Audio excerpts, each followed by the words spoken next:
Once a narrative about a player has become established, it's oftentimes difficult for them to change public opinion. It's easier to reinforce previously held notions about a player than it is to admit that they've changed and that those previous assessments are no longer accurate. One player that's done a fantastic job at shifting the public opinion on their play is D'Angelo Russell. Russell is a known 20+ points per game level player, but this year he's taking a backseat to operate as a primary facilitator, and that's not something that happens very often. Most guys want to get their stats even if it isn't what makes the most sense for their team to get wins. D'Lo is doing the opposite. He's sacrificing stats for wins, and it's resulted in the Timberwolves being in the hunt for a top 8 seed in the Western Conference. In this video, I'm going to talk about how his playmaking and defense are the perfect glue that helps keep this Timberwolves team running. As always, if you enjoyed the video, be sure to hit that subscribe button and leave a like. Let's get right into it. D'Angelo Russell has become a truly winning player. There's a difference between being a good basketball player and being a good basketball player that contributes on a team level to winning games. While I do think that D'Angelo Russell has always been a good basketball player and he has contributed to winning, particularly during his last season in Brooklyn, I think this season is the year that we've seen everything come together for him. As far as his playmaking goes, he's been a fantastic playmaker this year. He's got the 12th highest assist percentage in the NBA, assisting on 32.4% of all of his teammates' made baskets.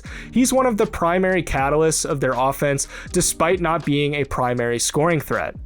He's having, in my opinion, the best playmaking season of his career so far, and it's fair to say that he's been a top 15 playmaker in the NBA, while also being an integral part of keeping the Minnesota offense moving when things will occasionally get stagnant. One thing he does a really good job of is remaining aware of the movement going on away from him. He doesn't always need to be directly involved in an offensive action to understand the timing of when guys are going to be open and where they're going to be. He's able to digest all of this information at game speed and prepare for it accordingly. We can extend this further to his off-ball movement and how he takes the measures to actively keep the offense moving, creating potential opportunities even when he doesn't have the ball in his hands. This play here is a great example of how he keeps things moving off the ball. He's going to bring the ball up, and after he passes to Edwards, he initiates a quick screen with Naz Reid to get open on the perimeter. With the defense still working to recover from the off-ball screen, Reid comes in and sets yet another screen, which is going to further discombobulate the defense, and then D'Lo is going to send the ball to the corner with a really nice no-look pass on the drive, leading to an easy 3 points. On this play, the Wolves are at an inherent disadvantage in an almost 4-on-5 situation. D'Lo is getting doubled up top, and Garrison Matthews is only passively guarding Jaden McDaniels, opting instead to watch D'Lo for the potential drive. Russell is going to take advantage of this, and he whips the ball over to McDaniels for the easy catch-and-shoot 3. He can turn situations where they're at a disadvantage into opportunities, which is something all point guards should strive to do, and D'Lo does it very, very well. Amongst guards, he's averaging the 11th most assists per game with 7 a night. Of all the top 15 players in assists per game, he's been one of the best at not turning the ball over. While he's not putting up as many assists as the other guys on this list, he's playing his role exceptionally well, and he's not playing a high-risk brand of basketball. As a matter of fact, he's averaging the fewest turnovers of his entire career since his rookie season. This is the best he's ever been at protecting the ball and making the most out of his touches. He really doesn't get a ton of credit for how great of a feel for the game that he has. The way he's operating less as a primary scoring option and more as a connector between Cat and Anthony Edwards holds a ton of value. The Timberwolves essentially went from having 3 mouths to feed in the scoring column to now only having 2. This is a byproduct of D'Lo accepting a role as a facilitator and just letting the ball come to him and scoring within the flow of the offense. His scoring may not be at the level that we saw from him when he was in Brooklyn, but it's something that has progressively gotten better in terms of efficiency as the season has gone on. And one of the best things about him is that he's been able to have big games throughout the year that have helped Minnesota stay in a play-in position. Having a guy like D'Angelo Russell as your third option is beneficial for situations like that. When your 2 top guys are having off nights, D'Lo can flip that switch and go back to getting buckets and providing more offense than just passing. The Timberwolves can fall back on him if things aren't going right, and he knows when it's necessary for him to turn that on. One of the best parts of D'Angelo Russell's game this season is his defense. So many people are shocked to hear that D'Angelo Russell has been a good defender this year. In the context of the Timberwolves, he's been one of their best defenders. He isn't going to be making any all-defensive teams, but his defense deserves some recognition and praise.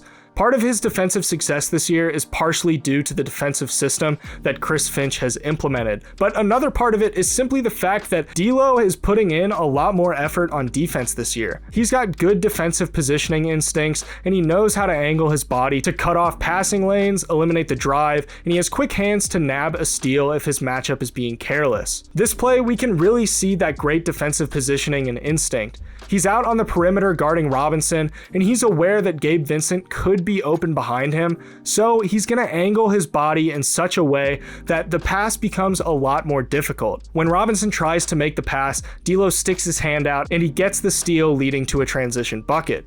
A lot of the steals that he gets are just high effort plays though.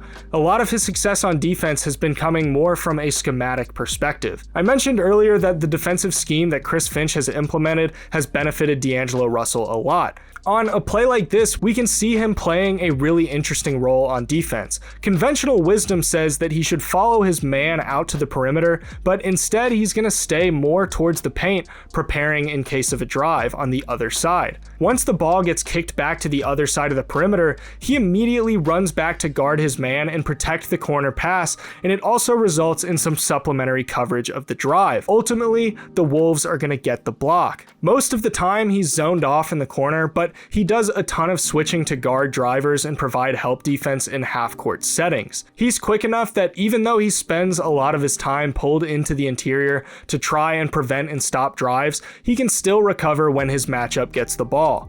With D'Lo operating as an almost free-roaming defender, the space that an offense might be used to all of a sudden goes away.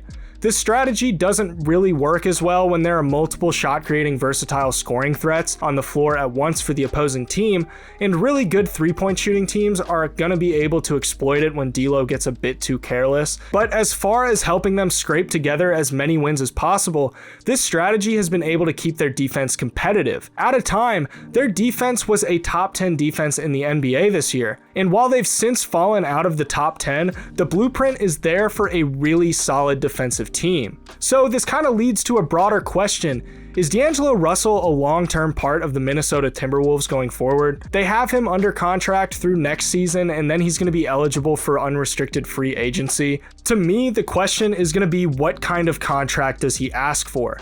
He's obviously still pretty young, only 26 years old, so there's still time for him to get even better, but how much money is he realistically going to want? As it is right now, I personally don't see him as a max player, but sometimes you have to max guys when you have the opportunity to, because it might be hard for your team to attract free agents, which is a situation that I think applies to the Timberwolves.